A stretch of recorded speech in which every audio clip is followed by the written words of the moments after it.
Let's my good news. ये है let's mic more than radio और आप सुन रहे हैं गुड न्यूज।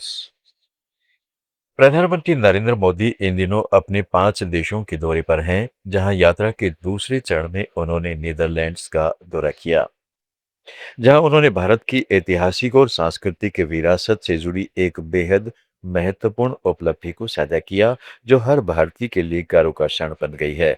इस यात्रा के दौरान नीदरलैंड्स की लीडेन यूनिवर्सिटी लाइब्रेरी ने 11वीं सदी की चोल ताम्र पट्टिकाएं भारत सरकार को औपचारिक रूप से लौटाई। इस ऐतिहासिक अवसर पर प्रधानमंत्री मोदी के साथ उनके डच समकक्ष रॉब जोटिन मौजूद रहे और यह क्षण भारत नीदरलैंड्स सांस्कृतिक संबंधों में एक नया अध्याय जोड़ गया। प्रधानमंत्री मोदी ने इस वापसी को हर भारतीय के लिए गर्व और खुशी का पल बताया और सोशल मीडिया प्लेटफॉर्म एक्स पर लिखा कि 11वीं सदी की चोल ताम्र पट्टिकाएं अब नीदरलैंड से भारत वापस लाई जा रही हैं। उन्होंने इस दौरान यह भी बताया कि ये ताम्र पट्टिकाएं 21 बड़ी और 3 छोटी पट्टिकाओं का संग्रह है, जिसमें अधिकांश लेख तमिल भाषा में अंकित हैं, जो दुनिया की सबसे प्राचीन और समृद्ध भाषाओं में से एक मानी जाती है। इन अभिलेखों का संबंध महान चोल सम्राट राजेंद्र चोल प्रथम से है, जिन्होंने अपने पिता राजा राजराजा प्रथम के वचन को औपचारिक रूप देते हुए प्रशासनिक और धार्मिक दान से जुड़ा महत्वपूर्ण इतिहास दर्ज कराया। ये ताम्र पट्टिकाएं केवल शिलालेख नहीं, बल्कि चोल साम्राज्य की समुद्री शक्ति, प्रशासनिक व्यवस्था और सांस्कृतिक स्मृति का जीवंत प्रमाण है। इनमें विशेष रूप से तमिलनाडु के नागपट्टिनम स्थित चूलामणि वर्म विहार नामक बौद्ध मठ को अनमंगलम गांव दान दिए जाने का उल्लेख मिलता है, जो उस समय की सामाजिक और धार्मिक सहिष्णुता को भी दर्शाता है। इन पट्टिकाओं पर तमिल और संस्कृत दोनों भाषाओं में लेख अंकित हैं, जिससे यह स्पष्ट होता है कि उस युग में ज्ञान और संस्कृति का आदान प्रदान कितना विकसित था। प्रधानमंत्री मोदी ने नीदरलैंड्स सरकार और लीडेन यूनिवर्सिटी का विशेष आभार व्यक्त किया, जिन्होंने इस अमूल्य धरोहर को 19वीं शताब्दी के मध्य से सुरक्षित रखा और अब उन्हें उनके मूल देश भारत को लौटाने का ऐतिहासिक निर्णय लिया। विशेषज्ञों का मानना है कि यह वापसी केवल पुरातात्विक वस्तुओं की वापसी नहीं, बल्कि भारत की सभ्यता, पहचान और संस्कृति गौरव की पुनर्स्थापना भी है। यह घटना इस बात का प्रतीक है कि दुनिया भर की ऐतिहासिक धरोहरों को अब वैश्विक विरासत के रूप में मान्यता दे रही है और यह कदम भारत के लिए न केवल भावनात्मक रूप से महत्वपूर्ण है, बल्कि सांस्कृतिक कूटनीति के क्षेत्र में भी एक बड़ी उपलब्धि के रूप में देखा जा रहा है, जिससे भारत और यूरोप के संबंध और मजबूत हुए हैं और आने वाले समय में ऐसी ऐतिहासिक धरोहरों की वापसी की उम्मीद की जा रही है। दोस्तों, गुड न्यूज में आगे बढ़ते हैं। देश में बढ़ती गैस कीमतों और ऊर्जा संकट के बीच अब बदलाव की एक नई तस्वीर सामने आ रही है।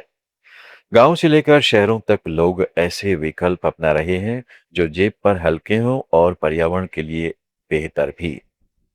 कहीं गोबर गैस से गैस बन रही है, तो कहीं होटलों की रसोई सूरज की ऊर्जा से चल रही है। यही बदलाव भारत को आत्मनिर्भर ऊर्जा की ओर ले जा रहा है।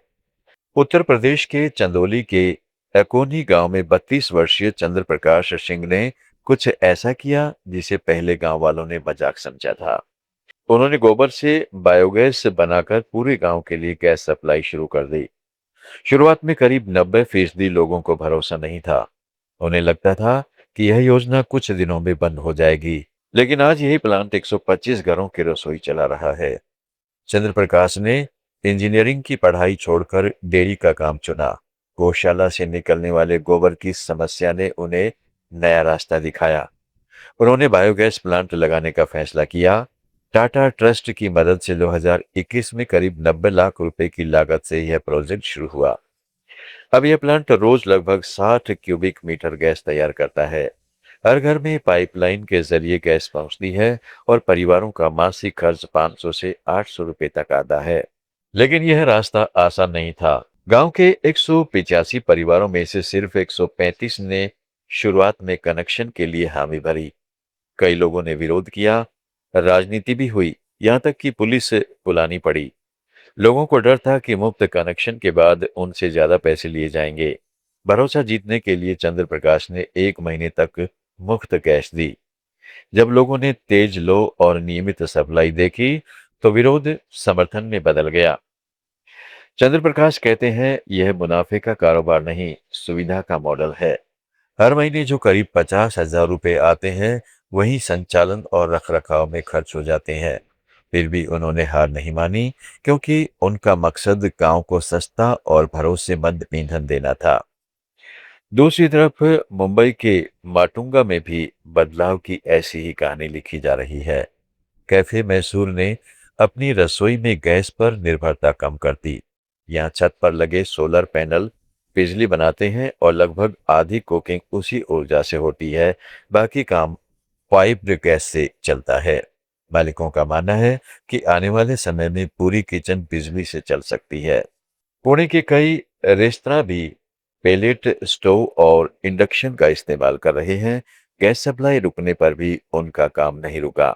यह दिखाता है कि विकल्प मौजूद है, बस सोच बदलने की जरूरत है। चंदौली का गोबर और मांटुगा की छत पर चमकता सूरज, दोनों एक ही कहानी कहते हैं। भारत अब ऊर्जा के पुराने ढर्रे से निकलकर नए रास्ते चुन रहा है। ये सिर्फ ईंधन बदलने की बात नहीं, बल्कि एक ऐसे भविष्य की शुरुआत है जहां गांव का जुगाड़ और शहर की तकनीक मिलकर आत्मनिर्भर भारत की असली तस्वीर बना रहे हैं। गुड न्यूज में दोस्तों आज इतना ही। जुड़े रहें लेट्स माइक के साथ। आप सुन रहे थे let's mic more than radio. Follow कीजिए हमें हमारे सोशल मीडिया प्लेटफॉर्म्स पर। It's time for news. It's time for more than radio. Presenting the first radio news app, Let's Mike. Let's Mike, a news-based app on your phone where you get to watch and listen news, talk shows, interviews, radio show podcasts. On Let's Mike, you get all relevant information of TV, print, radio, podcast, and digital. Let's Mike talks about every segment of life.